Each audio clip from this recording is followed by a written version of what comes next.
అందరికి నమస్కారం. మీ వేణి ఆదాయం ఏందనంటే, చుట్టాలు మనకు ఆపదొచ్చినప్పుడు, ఆపదలో ఆదుకునేడానికి ఏ చుట్టము, ఏ బంధాలు ఎవరు రారు.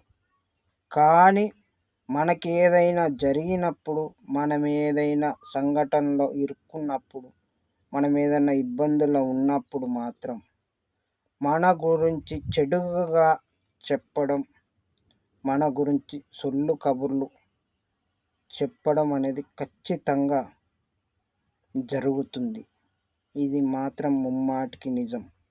ఆపదకు ఆదుకోని వారు మన గురించి ఏదైనా చెడు సంఘటనలో ఎదురైనప్పుడు మన గురించి సొల్లు కబుర్లు చెప్పడంలో చాలా ముందు ఉండడం జరుగుతుంది. ఇది ముమ్మాటికి వాస్తవం మిత్రమా.